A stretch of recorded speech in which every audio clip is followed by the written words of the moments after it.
જેતપુરના ધારાસભ્ય જયેશ રાથડિયા આક્રમક મૂડમાં જેતપુરના થાણા ગાલોડ ગામે જાહેર મંચ પરથી આપી ચેતવણી. વિરોધીઓને જયેશ રાથડિયાએ લીધા આડ્યા. તાકાતથી સમાજનું નેતૃત્વ કરતા મને આવડ્યું છે. નળિયા ગણવાવાળાઓને મારું કહેવું છે કે સારા કામમાં અવરોધના હાડકા નાખવાનું બંધ કરે. ક્યાંક તેમનો હિસાબ કરવા માટે મેદાનમાં ઉતરવું ન પડે. જો મને હેરાન કરવાના પ્રયત્નો કરાશે તો તાકાતથી તેમનો હિસાબ કરવા માટે મેદાનમાં ઉતરીશ. જ્યારે જયેશ રાથડિયાના નિવેદનનો આ વિડીયો જે છે તે વાયરલ થયો છે. લોકો છે ને મારે આ જાહેર મંચ ઉપરથી કદાચ કેવું ન જોઈએ પણ ના છૂટકે કેવું પડે છે કે એ સારું કામ કરવાના પ્રયત્નો કરતા હોય એમને અવરોધમાં હાડકા નાખવાનું બંધ કરી દેજો. નકર તાકાતથી સમાજનું નેતૃત્વ જેમ અમને કરતા આવ્યું છે, પરિણામ આપતા આવ્યું છે, એમ પછી હવે વચ્ચે આવ્યા એના પછી મારે હિસાબ કરવા ન પડે. એ મેદાનમાં મારે ઉતરવું ન પડે. નથી ઉતરવું સમાજની વાત આવે છે ત્યાં સુધી, પણ કીધું કે છેલ્લે એન્ડ સુધીમાં મને જો હેરાન કરવાના પ્રયત્નો કરવાના ટોટકે નક્કી કરી લીધું હોય છે તો પછી હું રાજકીય માણસ છું. છેલ્લે તમે વાર કરતો મને આવડે છે કદાચ એ સમય આવે ત્યારે મારે મેદાનમાં ઉતરવું ન પડે. એટલા માટે જે જેનું સારું કામ કરતા એને મુબારક. સીએનજી કાર ચાલકોને મોટો ઝટકો. સીએનજીના ભાવમાં તગડો વધારો. કાર ચલાવવી મોંઘી પડશે.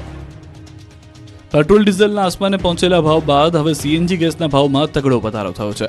પેટ્રોલ અને સીએનજી ગેસના ભાવમાં જાણે રેસ ચાલતી હોય તેમ નવા માસથી ગુજરાત ગેસે સીએનજી ગેસના ભાવમાં કિલોએ ₹1.5 વધારો કર્યો છે. હવેથી પ્રતિ કિલો ગેસનો નવો ભાવ ₹77.76 ચૂકવવો પડશે. આ ભાવ વધારો આજથી જ લાગુ કરી દેવામાં આવ્યો છે. તો દાદરાનગર હવેલીમાં ₹78.66 1 કિલો સીએનજીને ચૂકવવા પડશે. આ સિવાય પાલઘર અને થાણેમાં ₹78.50 સીએનજીનો ભાવ વાહન ચાલકે આપવો પડશે. ત્યારે રાજસ્થાનમાં 1 કિલોનો સીએનજીનો ભાવ ₹82.31 ચૂકવવો પડશે. તો હરિયાણામાં સીએનજીનો ભાવ ₹86.55 પહોંચી ગયો છે. જ્યારે મધ્યપ્રદેશમાં 1 કિલો સીએનજીનો ભાવ સૌથી વધુ ₹93.01 થયો છે. આ સાથે જ સીએનજી કાર ચાલકોને વધુ એક વખત મોંઘવારીનો માર સહન કરવાનો વારો આવ્યો છે. જો સીએનજી ગેસના ભાવમાં આવી રીતે જ વધારો થશે તો વાહન ચાલકો પેટ્રોલ અથવા ડીઝલ વાહનો તરફ વળશે અને પ્રદૂષણ વધશે. ગુજરાત ગેસ આ પહેલા જુલાઈ ઓગસ્ટમાં પણ ભાવ વધારો કરી ચૂક્યું છે. બંને વખતે ₹1 વધારો થયો હતો. તો અમદાવાદમાં પેટ્રોલનો ભાવ ₹94.49 છે. એટલે સીએનજી ગેસ અને પેટ્રોલના ભાવમાં હવે માત્ર ₹16.73 જ અંતર બચ્યું છે.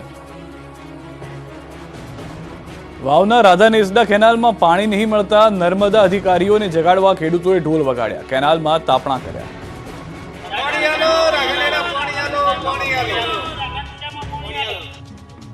પાણી વગર તરસ્યા વાવના રાધા નેસડાના ખેડૂતોએ ઢોલ વગાડી તંત્રને જગાડવા કર્યો પ્રયાસ. વાવ તાલુકાના છેવાડે રણની કાંધી આવેલા રાધા નેસડા ગામે ખેડૂતોને સિંચાઈ માટે કેનાલનું પાણી 1 માસથી મળતું નથી, જેને લઈ ખેડૂતોમાં રોષ જોવા મળ્યો છે. નર્મદા કેનાલના અધિકારીઓને જગાડવા ખેડૂતોએ ઢોલ વગાડ્યા તેમજ કોરી ધાકોર કેનાલમાં બળતણ કરી રોષ પણ ઠાલવ્યો હતો.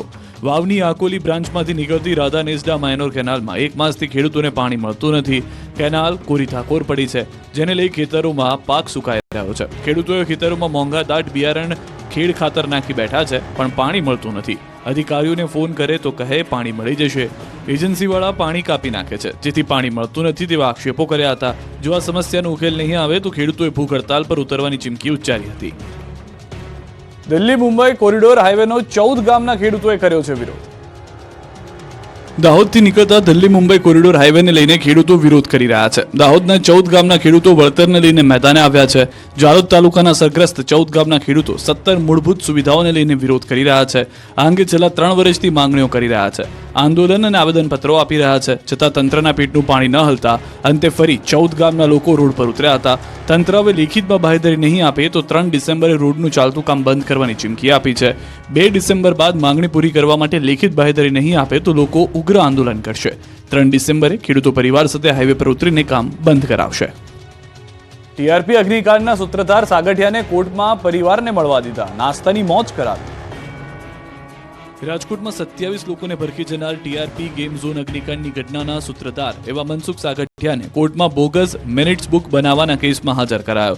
ત્યારે નિયમ મુજબ આરોપીને કોર્ટમાં રજૂ કરવાના હોય, તેની બદલે પોલીસે તેમને પરિવાર સાથે બેસીને કેસ શરૂ થયા પહેલા અને હિયરિંગ બાદ જલસા કરાવ્યાની ચોંકાવનારી ઘટના પ્રકાશમાં આવી છે.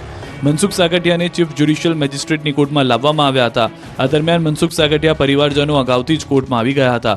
પોલીસે પરિવારજનો સાથે કોર્ટરૂમની બહાર જ સત્સંગ કરાવી દીધો હતો અને ત્યારબાદ બપોરે 1 વાગ્યા સુધીમાં કેસનું હિયરિંગ થઈ જતા અને નવી તારીખ પડી જતા મનસુખ સાગઠિયાને કોર્ટની પરવાનગીથી સીધો જેલમાં લઈ જવાના બદલે કેદ પાર્ટીના કર્મચારીઓએ નવી કોર્ટના પાર્કિંગમાં જ મનસુખ સાગઠિયા અને તેના પરિવારજનોને બેસાડીને ફરવા આવ્યા હોય તેવા જલસા કરવા મોકળું મેદાન પૂરું પાડ્યું. સાગઠિયાએ પરિવારજનો સાથે 1 કલાક કરતાં વધુ સમય પસાર કર્યાની હકીકત પ્રકાશમાં આવી. કોઈ પણ કેસના આરોપીને કોર્ટમાં લવાય ત્યારે કોઈને પણ મળવા દેવાની કે ખાવા પીવાની વસ્તુ આપી શકાતી નથી, તેનું ઉલ્લંઘન કરાતું જોવા મળ્યું છે. અંબાજીમાં વેરો ન ભરતા લોકો સામે તવાઈ 26 મિલકત સીલ મારવામાં આવશે. યાત્રાધામ અંબાજીમાં તંત્ર વેરો ન ભરતા લોકો સામે તવાઈ બોલાવવાનું શરૂ કરી ચૂક્યું છે. અંબાજીમાં અનેક સંસ્થાઓ મિલકતોએ કરોડો રૂપિયાનો વેરો ભર્યો નથી, જેથી ધર્મશાળા, રહેણાંક મકાન અને દુકાનવાળાઓ પાસેથી લાખો રૂપિયાની વેરા વસૂલાત માટે કામગીરી શરૂ કરવામાં આવી છે. તાલુકા વિકાસ અધિકારી સહિત અંબાજી ગ્રામ પંચાયત સ્ટાફ તથા વહીવટદાર એક્શન મોડમાં જોવા મળ્યા હતા અને મોટી વેરા વસૂલાતવાળી મિલકતને સીલ કરવાની કામગીરી શરૂ કરવામાં આવી છે, જેને લઈને વર્ષોથી વેરા નહીં ભરનાર વેરા બાકીદારોમાં ફફડાટ ફેલાયો છે. 26 ઉપરાંત મિલકતોને સીલ મારવામાં આવશે. અંબાજી શહેરમાં 6 કરોડ ઉપરાંતની વેરા વસૂલાત કરવામાં આવશે. જોકે હાલમાં મોટી રકમના બાકીદારો સામે આ આકરા પગલાં ભરવામાં આવતા ડરનો માહોલ ઊભો થયો છે. ડીસા નગરપાલિકાના પ્રમુખને હટાવવા ભાજપના ધારાસભ્ય દબાણ કરતા હોવાનો આક્ષેપ. બ્રહ્મ સમાજે આપી આંદોલનની ચીમકી. ડીસા નગરપાલિકામાં ભાજપનો આંતરિક વિવાદ સપાટી પર આવી ગયો છે. ભાજપના ધારાસભ્ય ડીસા નગરપાલિકાના પ્રમુખ સંગીતાબેન દવેને હટાવવા માંગતા હોવાનો બ્રહ્મ સમાજે આક્ષેપ કર્યો છે, જેને લઈને ડીસાની પંચ પરગણા બ્રહ્મ સમાજની વાડીમાં જિલ્લાના બ્રહ્મ સમાજના આગેવાનો એકઠા થયા હતા. બ્રહ્મ સમાજના આગેવાનોએ આક્ષેપ કર્યો કે ડીસા નગરપાલિકાના મહિલા પ્રમુખ સંગીતાબેન દવેને પ્રમુખ પદ પરથી રાજીનામું આપવા માટે દબાણ કરાઈ રહ્યું છે. ડીસાના ધારાસભ્ય પ્રવીણ માળી પક્ષમાં ખોટી રજૂઆતો કરી સંગીતાબેનને પ્રમુખ પદેથી હટાવવાની કોશિશ કરી રહ્યા હોવાનું જણાવ્યું. મહત્વનું છે કે 14 મહિના પહેલા જ સંગીતાબેન દવેની પ્રમુખ તરીકે વરણી કરાઈ હતી. જોકે સંગીતાબેન દવેને પ્રમુખ બનાવતા ડીસા નગરપાલિકાના ભાજપના સભ્યોએ તેમનો વિરોધ કરીને રાજીનામા આપવાની ચીમકી ઉચ્ચારી હતી. જોકે તે બાદ મામલો થાળે પડ્યો, પરંતુ ત્યારબાદ ધારાસભ્ય પ્રવીણ માળીના જૂથ નગરપાલિકાના પ્રમુખને કામ ન કરવા દેતા હોવાના આક્ષેપ અવારનવાર થતા હતા, જેથી ડીસામાં બ્રહ્મ સમાજના આગેવાનો એકઠા થયા અને ચીમકી ઉચ્ચારી હતી કે જો બ્રહ્મ સમાજની બહેનને ભાજપ નગરપાલિકાના પ્રમુખ પદ પરથી રાજીનામું આપવા દબાણ કરાશે તો તે લોકો ભાજપ સાથે છેડો ફાડી ઉગ્ર આંદોલન કરશે. નવસારીમાં ધાર્મિક વૈમનસ્ય ફેલાવવાના પ્રયાસમાં દંપતીની ધરપકડ. હિન્દુ સંગઠનોએ બોલાવી રામધૂન. નવસારીની ખાનગી શાળાના શિક્ષક અને તેની પત્ની સાથેનો કથિત ધર્માંતરણ પ્રવૃત્તિ સાથેનો વિડીયો વહેતો થયા બાદ હિન્દુ સંગઠનોમાં રોષ ફેલાયો છે. ખ્રિસ્તી સમુદાયના ધાર્મિક કાર્યક્રમોમાં હિન્દુ દેવી દેવતાનું અપમાન પણ થયું હતું. વિડીયો વાયરલ થતા હિન્દુ સંગઠનોમાં રોષ ફાટી નીકળ્યો હતો. જલાલપુર પોલીસ મથકમાં રામધૂન અને હનુમાન ચાલીસાનો પાઠ કરી વિરોધ નોંધાવ્યો. દંપતી સામે ફરિયાદ દાખલ ન થતા કેટલાક હિન્દુ સંગઠનના અગ્રણીઓએ જલાલપુર પોલીસ મથકનો ઘેરાવ કરી જય શ્રી રામના નારા બોલાવી કાર્યવાહી કરવા માંગ કરી, જે બાદ પોલીસને રેલો આવતા સરિતા નાસ્કર અને કમલ નાસ્કર વિરુદ્ધ ફરિયાદ બાદ ધરપકડ થઈ. શાળામાં ધર્માંતરણનો વાયરલ વિડીયો થયા બાદ પોલીસ ફરિયાદ કરવામાં આવી, જેને લઈને પોલીસે ધાર્મિક વૈમનસ્ય ફેલાવવાના પ્રયાસમાં દંપતીની ધરપકડ કરી. સમગ્ર કેસની તપાસ એસઓજીને સોંપવામાં આવી. દંપતીના મોબાઈલ કબજે લઈ એફએસએલમાં મોકલવામાં આવ્યા. નવસારીની 7th ડે સ્કૂલમાં શિક્ષક તરીકે ફરજ બજાવતા કમલ નાસ્કર અને તેમની પત્ની 8 થી 9 માસ પહેલા બારડોલીના બાબલા ગામના પ્રાર્થના સભા કરી હતી અને તે દરમિયાન ઉતારેલો વિડીયો વહેતો થયો હતો. કારમાં black film fancy number plate લગાડી હોય તો કાઢી નાખજો. મોરબીમાં પોલીસની મેગા ડ્રાઈવ. રાજ્યભરમાં પોલીસે નિયમો તોડતા કાર ચાલકો સામે તવાઈ બોલાવી છે. સઘન ચેકિંગ હાથ ધરવામાં આવી રહ્યું છે. ત્યારે મોરબી શહેર પોલીસે મેગા ડ્રાઈવ હાથ ધરી. મેગા પોલીસ ડ્રાઈવમાં એસપી, ડીવાયએસપી, એલસીબી, પીઆઈ સહિત 150થી વધુ પોલીસ કર્મચારીઓ જોડાયા. મેગા વાહન ચેકિંગ ડ્રાઈવમાં 1600 જેટલા વાહનોનું ચેકિંગ હાથ ધરવામાં આવ્યું. Black film, fancy number plate, licence વગરના વાહન ચાલકો સામે કાર્યવાહી કરાઈ. 89 વાહનો ડિટેન કરાયા. 250 વાહન ચાલકોને મેમો. 36 વાહન ચાલકો વિરુદ્ધ કેસ. નંબર પ્લેટ વગર, ફેન્સી નંબર પ્લેટ, તૂટેલી નંબર પ્લેટના 80 કેસ. ડ્રિંક એન્ડ ડ્રાઈવનો 1 કેસ કરાયો. કુલ 1,18,000નો દંડ વસૂલાયો. અમદાવાદમાં ફ્લાઇટને બર્ડ હિટનું જોખમને રોકવા એરપોર્ટ પર ખાસ અવાજ કરતું ડિવાઇસ મુકાયું. અમદાવાદના એરપોર્ટ પર હવે બર્ડ હિટની ઘટનાઓ ભૂતકાળ બની જશે. અમદાવાદ એરપોર્ટ પર ફ્લાઇટ અને ટેક ઓફ લેન્ડિંગ દરમિયાન બર્ડ હિટની ઘટનાઓ પર નિયંત્રણ લાવવા માટે અવનવા સાધનો કે ટેકનોલોજીનો ઉપયોગ કરવામાં આવી રહ્યો છે. તેમ છતાં ચોમાસાની સિઝનમાં ફ્લાઇટને વારંવાર બર્ડ હિટ થતું જોવા મળે છે. એરપોર્ટની આસપાસ ટીટોડી, સંભડી, કબૂતર, કાંકણાસર જેવી વિવિધ પ્રજાતિના પક્ષીઓ મંડરાતા હોવાથી ટેક ઓફ કરતા અને લેન્ડિંગ કરતા વિમાનોને નુકસાન પહોંચાડે છે, સાથે પેસેન્જરોનો પણ જીવ જોખમમાં મુકાય છે. ત્યારે આવી ઘટનાને રોકવા રનવે પરથી પક્ષીઓને ભગાડવા ફોલોમી જીપ ઉપર ખાસ પ્રકારના અવાજ કરતું ઉપકરણ લગાવ્યું છે, જેમાંથી અવાજ આવતા પક્ષીઓ રનવે પરથી દૂર થઈ જાય છે.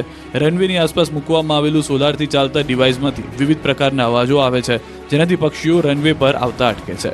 ફ્લાઇટના લેન્ડિંગ ટેક ઓફ પહેલા જ અવાજ કરતા ડિવાઇસ રાખવામાં આવ્યા છે. વ્હીકલ માઉન્ટેડ એકોસ્ટિક ડિવાઇસ અકસ્માતો ઘટાડશે. ગુજરાતમાં સૌ પ્રથમ વખત સુરતમાં એન્ટી નાર્કોટિક્સ યુનિટની શરૂઆત. ડ્રગ્સના રવાડે ચડેલા યુવાધનને સારવાર આપી વ્યસનથી દૂર કરાશે. ગુજરાતમાં સૌ પ્રથમ વખત સુરતમાં એન્ટી નાર્કોટિક્સ યુનિટની શરૂઆત કરવામાં આવી. ગૃહ રાજ્યમંત્રી હર્ષ સંઘવીના વરદ હસ્તે યુનિટ 1નું ઉદ્ઘાટન કરવામાં આવ્યું. આ યુનિટ અંતર્ગત પોલીસ ડ્રગ્સના બંધાણીઓને લત છોડાવવા પ્રયત્ન કરાશે.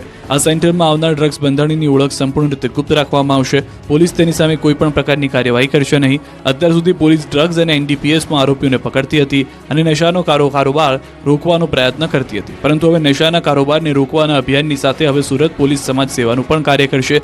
સુરત પોલીસ દ્વારા પહેલાથી no drugs in Surat city અભિયાન ચલાવવામાં આવી રહ્યું છે.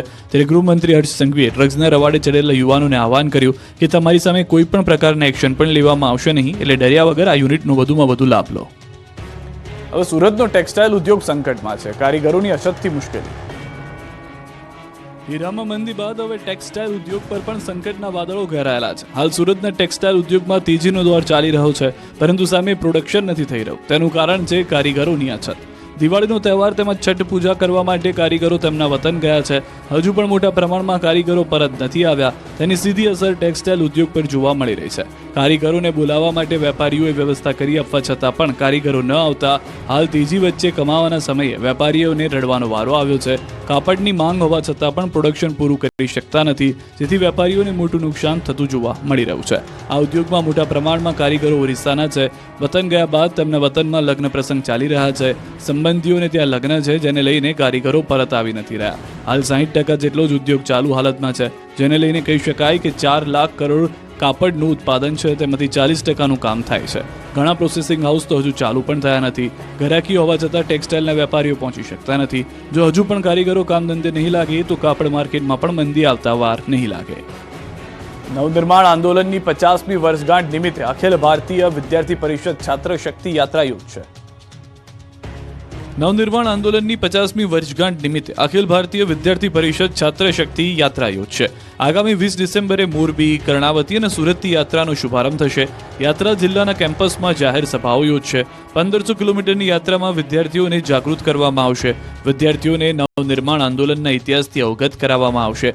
સાથે જ વિદ્યાર્થીઓની સમસ્યા અને પ્રશ્નોને વાચા આપવામાં આવશે. સાથે જ 6, 7 અને 8 જાન્યુઆરીએ 2025ના રોજ અખિલ ભારતીય વિદ્યાર્થી પરિષદનું અધિવેશન પણ યોજાશે. આ અધિવેશનમાં સમગ્ર ગુજરાતના વિવિધ જિલ્લાઓમાંથી છાત્ર નેતાઓ અને વિદ્યાર્થીઓ મોટી સંખ્યામાં સહભાગી થશે. અધિવેશનમાં સમગ્ર ગુજરાતમાંથી કુલ 1200 જેટલા વિદ્યાર્થી પ્રતિનિધિઓ ઉપસ્થિત રહેશે. આ અધિવેશન છાત્ર શક્તિને ધગધગતી રાખવા અને ભારતીય શિક્ષણને ઉચ્ચતમ કક્ષાએ પહોંચાડવા માટે આ અધિવેશન માઇલસ્ટોન તરીકે પ્રસ્થાપિત થશે. સાથે જ વિદ્યાર્થીઓમાં નવીન ઉર્જા સંચય કરવાનું પણ કાર્ય કરશે. પ્રયાગરાજમાં યોજાનાર કુંભ મેળાની ગુજરાતમાં તૈયારીઓ. આરએસએસ પ્લાસ્ટિકના બદલે સ્ટીલની થાળી આપશે. ઉત્તર પ્રદેશના પ્રયાગરાજમાં યોજાનાર કુંભ મેળાની તૈયારીઓ શરૂ થઈ ગઈ છે. ત્યારે આ કુંભ મેળો હરિત કુંભ મેળામાં બને તે માટે આરએસએસ દ્વારા અનોખું અભિયાન હાથ ધરવામાં આવ્યું. કુંભ મેળામાં આવતા પ્રવાસીઓ ડિસ્પોઝલ વસ્તુઓનો ઉપયોગ ટાળે અને મેળામાં પ્લાસ્ટિક વસ્તુઓ બદલે થાળી અને થેલાનો ઉપયોગ કરી શકે તે માટે એક થેલા એક થાળી નામનું વિશેષ અભિયાન હાથ ધરવામાં આવ્યું. આ અભિયાન અંતર્ગત આરએસએસના સદસ્યો દ્વારા શેરીએ શેરીએ ઘરે ઘરે ફરી એક થાળી એક થેલો ઉઘરાવવામાં આવી રહી છે. આ થાળી અને થેલો પ્રયાગરાજ ખાતે મોકલવામાં આવશે. આ અભિયાન થકી જે પ્રતિદિન 1200 ટન કચરો ખાદ્ય સામગ્રી સહિતનો થાય છે તે ઘટે તે માટે આ વિશેષ પ્રયાસ હાથ ધરવામાં આવ્યો છે. મહત્વનું છે કે 23 જાન્યુઆરીથી 26 જાન્યુઆરી 2025ના આ મેળો યોજાશે, જેમાં અંદાજે 25 કરોડ શ્રદ્ધાળુઓ જોડાઈ શકે છે. ત્યારે આ અભિયાન માટે ગુજરાતના કાર્યકર્તાઓ આજથી કામે લાગી ગયા છે. કુંભ મેળા દરમિયાન ગુજરાતમાંથી 1000 જેટલા સ્વયંસેવકો પણ કુંભ મેળામાં જોડાવાના છે.